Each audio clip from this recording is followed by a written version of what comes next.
first rocket in history that will be fully reusable. All right. Yeah, and we cannot forget that between the two vehicles is the hot stage ring, a structure made of steel that allows the ship's engines to ignite while still attached to the booster, enabling a faster and more efficient stage separation. Right now, that hot stage ring is single-use, but in the future, it will be built in directly to the V3 booster forward end.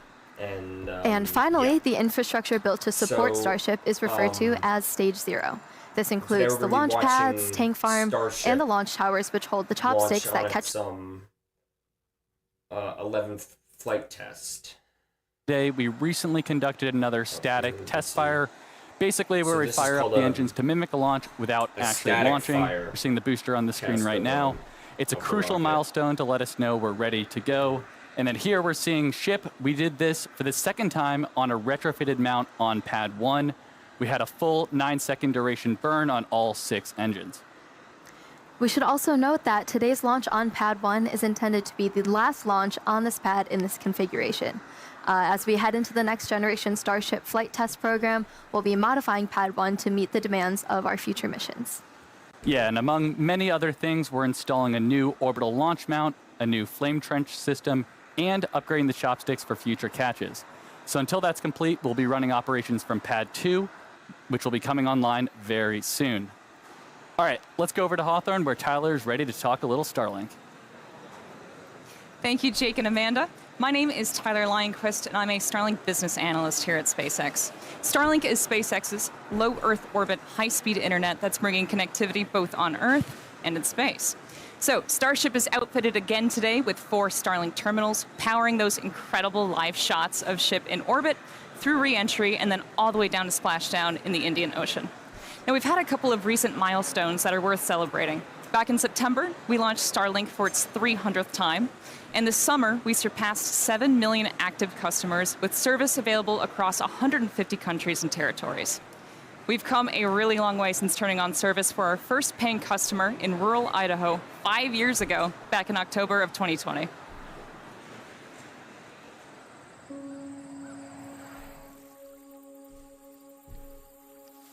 Maples are looking beautiful. I'm Wendy Layer. I live in Sandpoint, Idaho, and we are the first Starlink customers.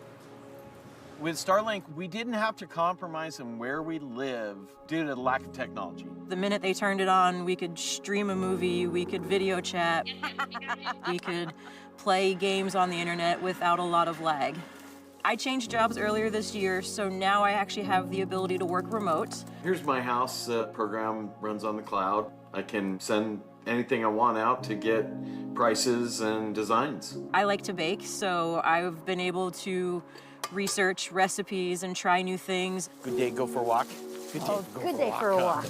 We can live very rural, and yet we are connected to anybody like in the city. That's interesting. And I'm happy to report that Wendy and Sean are still Starlink customers today. So in just over 5 years, we've added dedicated services for aviation, maritime, RVs, and rail, and have expanded our emergency response capabilities. We've activated high-quality internet for millions of people, including those that live in some of the most remote places on Earth. Starlink is enabling rural school districts, counties, and tribal governments to offer online access to education, telemedicine, and many other critical services, in some cases for the first time ever. And yet, a third of the planet continues to go without access to reliable high-speed internet, so there's a lot more work for us to do. But Starlink was designed from the very beginning to meet these needs. And as each new version of Starlink comes online, the constellation's capacity and performance increases significantly. The larger V3 satellites that will deploy from Starship will bring gigabit connectivity to users and are designed to add 60 terabits per second of downlink capacity to the Starlink network. That's more than 20 times the capacity added with every V2 mini launch on the Falcon 9. And then on the cellular front, last month, SpaceX announced a deal that provides Starlink with exclusive spectrum for its next generation direct-to-cell satellites, which will be capable of providing broadband service to cell phones globally. Starlink is the largest 4G coverage provider on Earth. Over 7 million people across 5 continents already rely on Starlink to connect their LTE phones to data, voice, video, and messaging, where terrestrial service is unavailable. So we're excited to have the opportunity to help close those coverage gaps and ultimately eliminate mobile dead zones around the world. So yeah, there's a lot happening with Starlink, and there's a lot more to come. So let's head back to Amanda and Jake at Starbase to take us through today's flight profile. Thank you so much, Tyler. So today's flow profile, we're looking to get our second re-entry with this iteration of SHIP. And prior to every launch, we work closely with the FAA and international air traffic organizations to efficiently and safely integrate launch and re-entry operations into the airspace. And we've got a special guest today. We're live. How's it going? Good to see you, boss. That was like the most random thing ever. Good, we're live right now. Yeah, getting ready for Flight 11. How are you feeling for it? Good. This is the first time that I'm going to be actually outside standing and watching the rocket. Because normally I'm in mission control and stuff. Okay, yeah. But now I'll be standing out in the garden there. Okay. So awesome. It's really going to be much more visceral. Yeah, you're going to feel Great it. place It's to going to be, watch. it's going to be awesome. The randomest thing ever. We'll be in here this time, Like, but usually we're out there watching. Yeah. And then all of a sudden he just comes out of the Good luck corner. and have fun. Have fun. All right, so that was an exciting cameo there. But yeah, starting with liftoff, we'll get into the flight profile here. Super Heavy will ignite 33 engines, 24 of which are flight proven today. We'll power through ascent ahead of hot stage separation, where booster will shut down all but 3 engines. Stage 2 lights as Raptor engines while still attached to Super Heavy. That is what we call hot stage separation. We'll see a directional booster flip and engine relight for boost back. Right, and so we'll be intentionally headed to a planning splashdown in the Gulf with a V3 style landing burn demonstration today. landing the booster in the Meanwhile, water SHIP will instead continue of, with its ascent burn to a suborbital trajectory, where it will catching it attempt to in the deploy tower. 8 Starlink simulator satellites. And we're also planning to relight a single Raptor engine. Then it's time for re-entry, where we're once again testing the limits of Starship's heat shield by intentionally I'm not removing gonna tiles. stick around The ship will also until, perform a pretty dynamic banking maneuver that mimics the path of a um, return to launch site for catch that will fly on a future during, like, mission. the And coast if all that phase goes of as the, planned, the we'll launch. conclude the So test if with you a guys landing wanna- flip, burn, and soft water wanna continue splashdown to in the watch the Indian live Ocean. stream, I put So the link in definitely the another description. action-packed flight profile, Dan. This is planned to be the final launch of this version of Starship, version number 2. Right now, we're actively building multiple next-generation V3 Starship and Super Heavy vehicles in the factory, kind of right behind us, so let's take a minute and nerd out a little bit. All right, so it's going to be launching from Pad 2, which is nearing completion down here at Starbase. Both the pad and the vehicles are going to roll in really significant changes. This is building on everything we've learned from all of these flight tests to make a vehicle that we're looking to mass produce. Starting with the Starship upper stage, which is going to look pretty similar on the outside, but it's getting pretty much a complete overhaul under the hood. We're getting major design changes to its propulsion system that's going to accommodate that new version of Raptor, which puts out higher thrust. We're also getting an energy storage upgrades, tons of avionics changes, a lot of things that will enable longer duration missions. One notable thing you'll start seeing on the outside are these new docking adapters, which we'll use when we bring 2 Starships together for propellant transfer. That's a core capability of Starship that we're going to demonstrate next year. Bottom line, though, this is the Starship we're planning to use for all of our next major milestones: orbital missions, return to launch site and catch, reuse, propellant transfer, and then making our way to the moon and Mars. Now, Super Heavy, we've shown some of this off, some of this hardware already coming out of the factory. It has upgrades like this, a redesigned fuel transfer tube. That thing's roughly the same size as the first stage of a Falcon 9 rocket. That channels all that cryogenic fuel down to Super Heavy's 33 engines. We made it bigger. It's basically a rocket inside of our rocket that gives us a faster, more reliable flip and simultaneous engine startup. New booster also going to have an integrated hot stage, a lot more vent area, and it's designed to be fully reusable. Pressure from those engine plumes gets vented out, mostly offset just by the pressure in the fuel tank. That is the top of the fuel tank. And then we add a non-structural layer of steel on the top that helps take all the heating. It's mapped to where all the high heating goes. Grid fins also getting a big change, going from 4 down to 3. They're 50% larger, though, much higher strength. They're also going to get used for vehicle lift and catch. That's all made possible. There's a new catch point addition on those grid fins. We've also kind of reclocked their position on the booster that aligns them with the catch arms. The booster towards we got it right in the middle there. All right, and then powering it all, Raptor 3. Looks radically different, just straight up radical. Tons of major changes. It's coming in higher thrust, dramatic reduction in parts, Tons of control mechanisms moved inside. Our McGregor teams built some additional stands like this one, which essentially is the bottom of a super heavy booster, lets us do gimbal or steering tests. So that's been really exciting to see. We've also been getting vacuum versions of Raptor 3 into test. The first flight engines are already in production and are about to start acceptance testing for Flight 12. So a lot of exciting changes coming, and we're getting ready to mass produce everything, including one of the really key contributors to that rapid reusability, the heat shield tiles. Let's jump over to Tyler real quick in Hawthorne, who's got a really cool look at what's happening with tiles in Florida. Thank you, Dan. Indeed, Starship's heat shield is the linchpin to full and rapid reusability. We can't launch, land, refuel, and launch again if we have to spend months refurbishing the heat shield after every launch, like they did in the Space Shuttle program.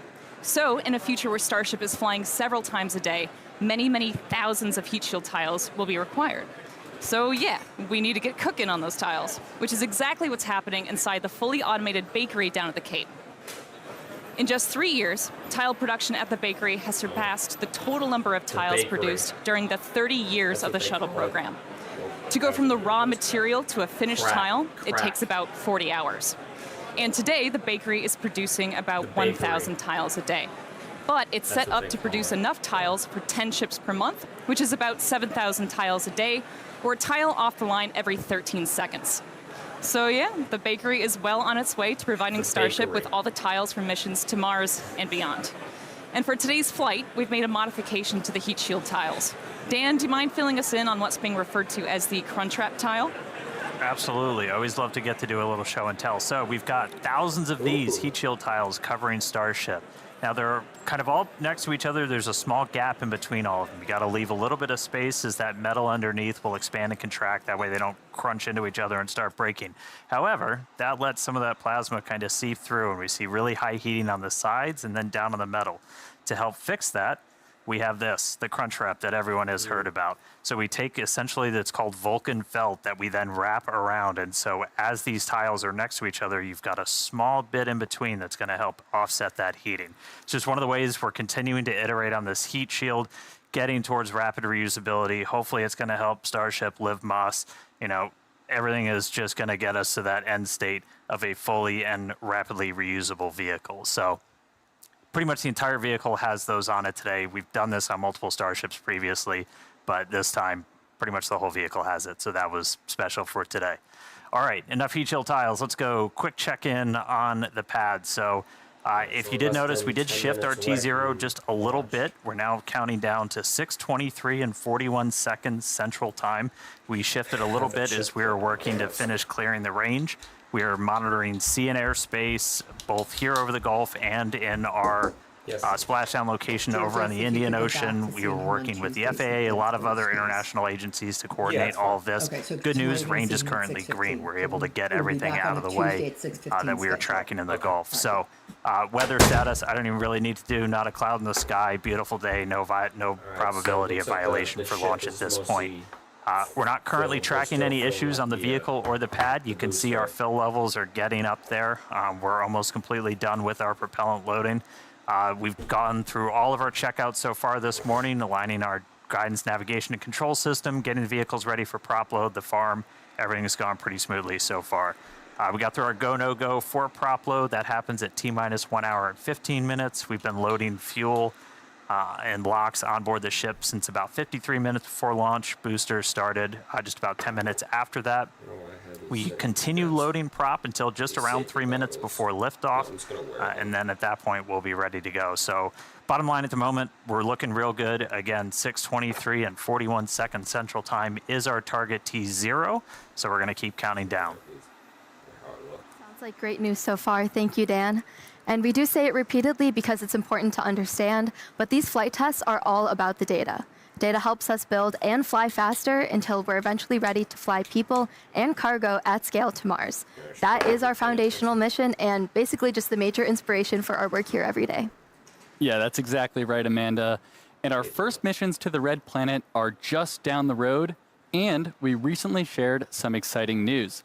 Starship cargo flights to the Martian surface for research, development, and exploratory missions begin in 2030, and we already have our first customer. Yeah, exactly. Starship is open for business, and one of the first payloads will be provided by the Italian Space Agency. They recently signed a first-of-its-kind agreement to carry Italian experiments on the initial Starship missions that deliver customer payloads to Mars.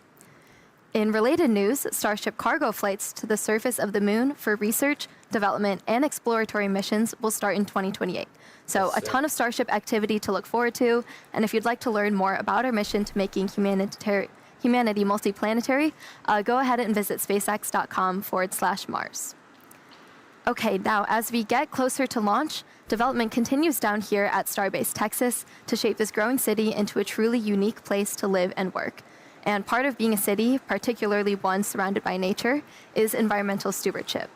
The nearby Boca Beach dunes have unfortunately been eroding at an alarming rate for some time, so SpaceX is teaming up with Cameron County and the city of Starbase to stop that erosion and hopefully preserve the beach for years to come. Yeah, and as one of its first permanent residents and someone who's actually called Starbase home for over 3 years now, I can tell you the beach totally adds to the uniqueness and awesomeness of living here. Starbase is truly unlike any other place on Earth. You know, where else can you see the world's biggest rocket every single day? Yeah, Starbase is definitely the place to be, and we're always looking for more people to come help build the future of spaceflight. Yeah, particularly engineers, especially for our propulsion and mechanical system teams. You could be working on tests just like these ones, proving out the designs of our next generation Super Heavy booster.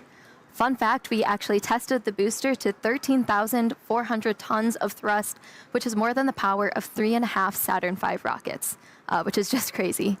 We're also looking for civil and structural engineers to help literally build the future. Whether it's buildings like the Gigabays currently going up at both Starbase and the Cape, each is a massive vertical integration and assembly facility with over 700,000 square feet of workspace. Both sites are currently in progress, actually going vertical as we speak.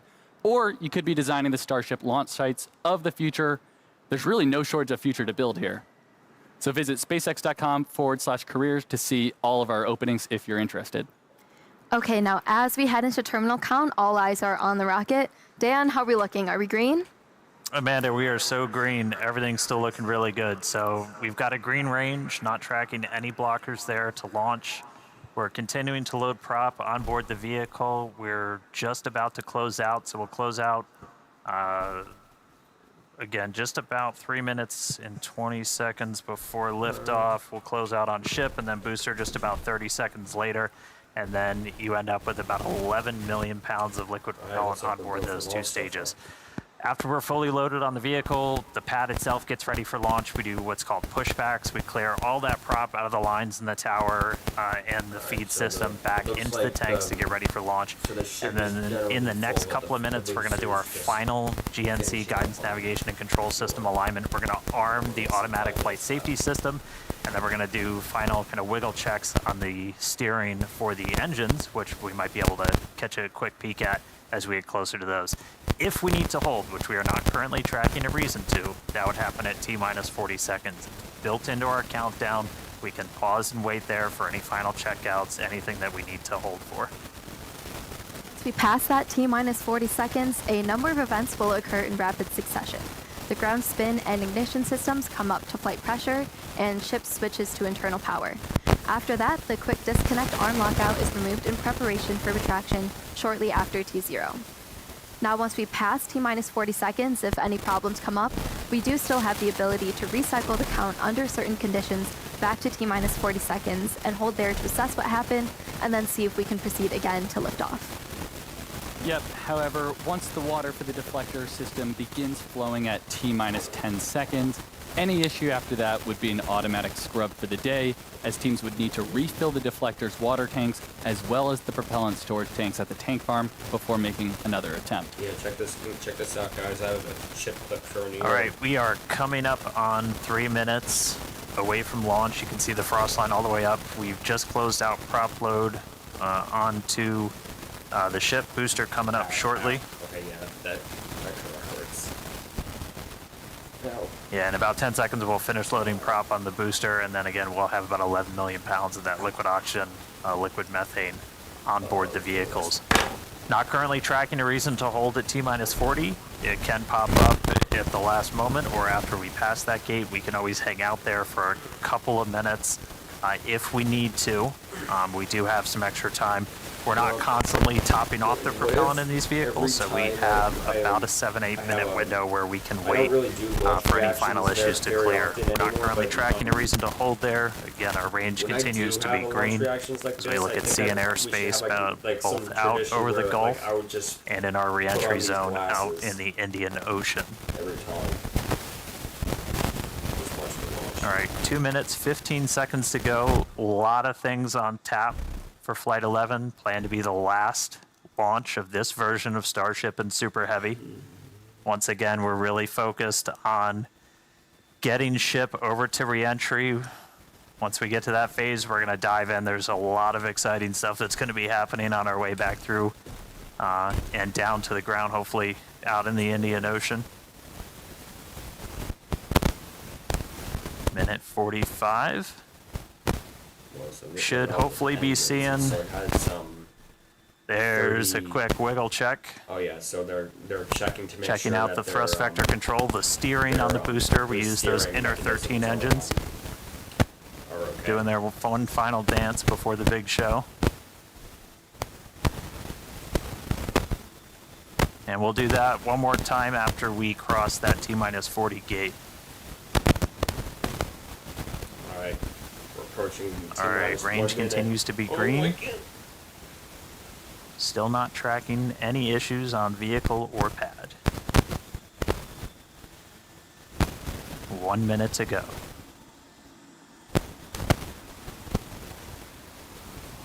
As a reminder, we can hold at T-40. We're not planning to.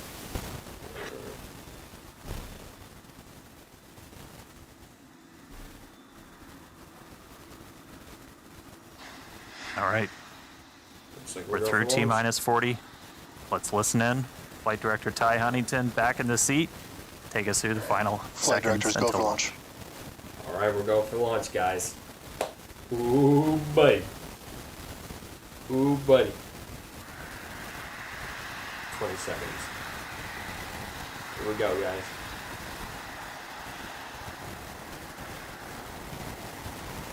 T-minus 10, 9, 8, 7, 6, 5, 4, 3, 2, 1. Here we go. I hear the engines. Here we go. Starship. Thanks for all the historic flights, Pad 1. Oh my God! Wow!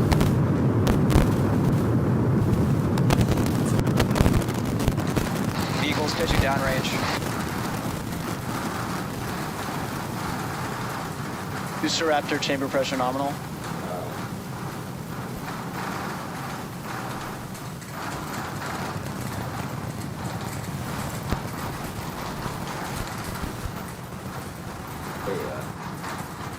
Booster and ship, nominal power and telemetry. All right, we are about 45 seconds into flight. We're still getting the rattle here at Start Factory. We are seeing 33 out of 33 Raptor engines lit on Super Heavy as it arcs across the Gulf. Coming up next on Max Q.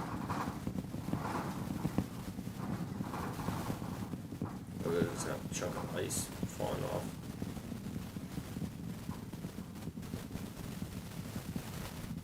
Max Q. Whoa. So at this point, we've passed through that period of maximum aerodynamic pressure. The next thing we're looking forward to is going to be hot staging. So we've got 33 out of 33 Raptors lit. Super Heavy makes its way uphill. Hot staging is going to be coming up in just a little over a minute. At that point, we're going to see all but 3 of those Raptor engines on Super Heavy shut down. Our version of Miko, most engines cut off instead of main engine. Disappears. Is there like? And then after that, we're going to release the clamps that are currently holding Starship to that hot stage adapter. It's then going to ignite its 6 Raptor engines to push it away from Super Heavy and then start making its flight uphill. So in about 30 seconds, we're going to see the engine start to shut down on Super Heavy. You'll see them kind of shut off in separate banks until we've just got those 3 center engines that never stop running for this process, and then looking for 6 ship Raptors. All right. Miko coming up in about 10 seconds. Wow, look at that, guys. See the engines throttling down. Booster engine cut off. Yeah, so we don't shut all of them down. We leave 3 of them. 3 of them on, and there's stage sep. Stage separation. Boost back burn startup. Uh-oh, do we have an engine now? We do. That's not All right, successful hot staging maneuver. So we've got 12 of the 13 engines lit back up on boosters, so it's doing its boost back.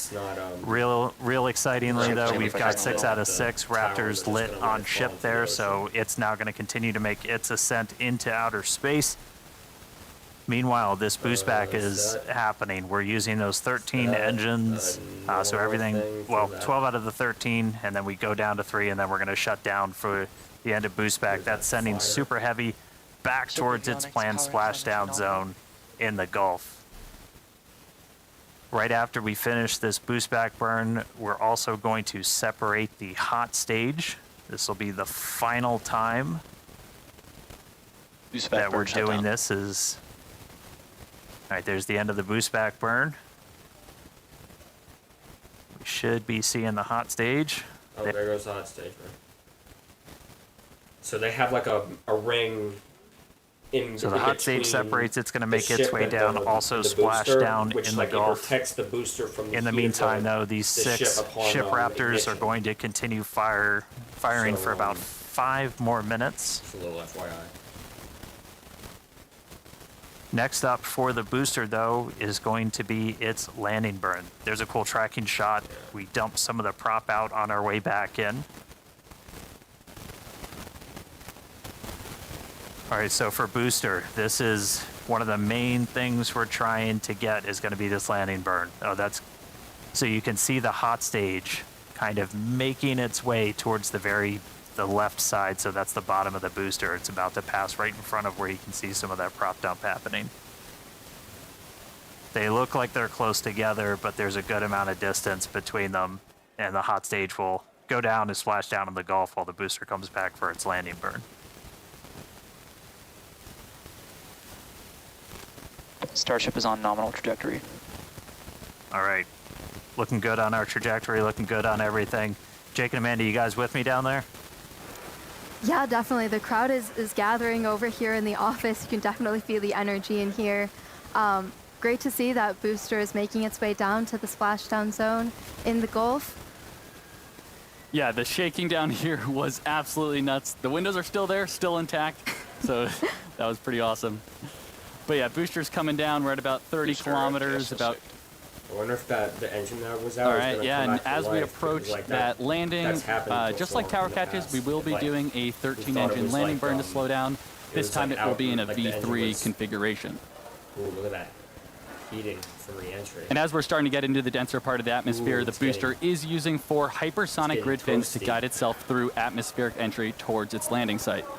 And we're just about 20 seconds away from landing burn start, where we'll first ignite the center 13 engines, then bring that down to 5 to slow down the booster for landing. And finally, that will come down to 3, and we'll cut all of them off while we're still about 200 meters in the air. Right, so booster is going to see a bit of it did come back around.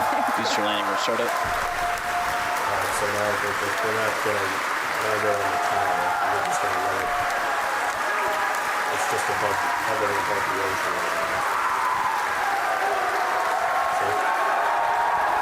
Booster landing burn shut down. And there we heard it. Booster landing burn shut down. We saw a 13 to 5 to 3 V3 demonstration, and into the water we go. Wow, that was absolutely awesome. If you can even hear us right now, congrats to the whole SpaceX team.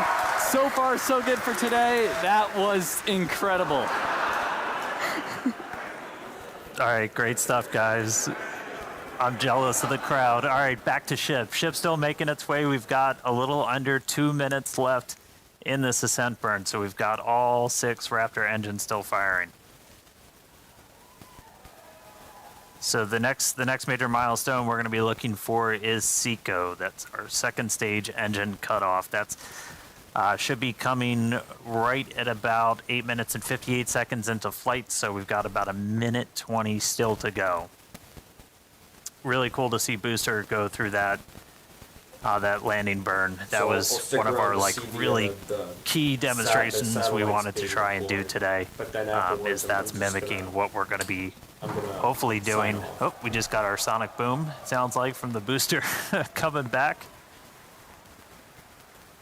All right, less than a minute to go. So we are going to see the 3 RVACs, the vacuum optimized engines, shut down first, and then we'll shut down those 3 center engines. So we should be a little under a minute until SECO. Just a reminder, this is putting us into a suborbital trajectory, so we're intentionally just going slow enough that we're not going to achieve full orbit. This puts us on a course where those engines shut off, and no matter what, we're coming back. Starship is in terminal guidance. In the Indian Ocean. All right, terminal guidance. So we should start seeing the shutdowns come up in just a couple seconds. Less than 30 seconds to go in this ship ascent burn.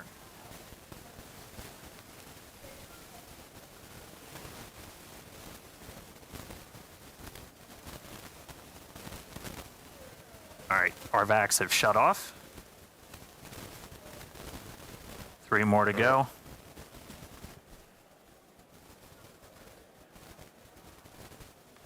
Ship engine cutoff. All right, we have SECO, guys. Now we just need to wait for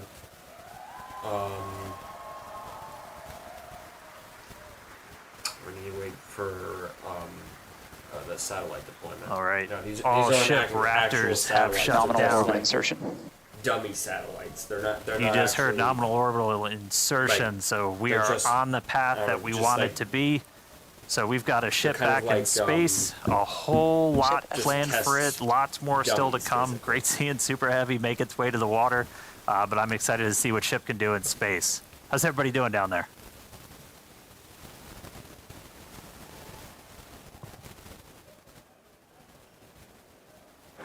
Yeah, if you could hear the crowd behind us this whole time, people are definitely happy with how the day's been panning out so far. Definitely exciting to see Starship safely in space, and super pumped to see all the team's hard work in action here today. Yeah, and we guaranteed it at the start of the show, but it has been an awesome day so far. It's crazy. All this has happened in just 10 minutes. All the objectives were met on the booster, including that V3 style landing burn. So now all eyes are on the ship as we get ready for our in-space objectives. But we've got a few minutes until that next milestone, so sit tight, enjoy the views, enjoy the space jams. We'll be back at T plus 16 minutes for payload deploy. Well, all right, so we're just gonna have to wait for a little bit.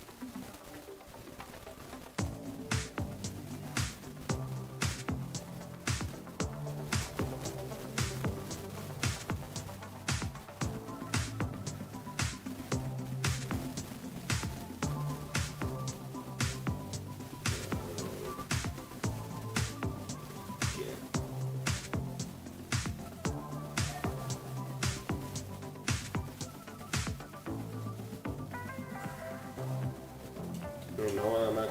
I'm just gonna end the stream right here. If you guys wanna, I'm not gonna see. I'm gonna watch payload deployment or live. If you guys wanna watch on the if you guys would still wanna watch the stream, I have it in the link. I have the link in the description. But yeah, so. Oh, we never had that many viewers today. Alright, well guys, this is going to be it for today. Make sure you like and subscribe, and I'll see you guys next time.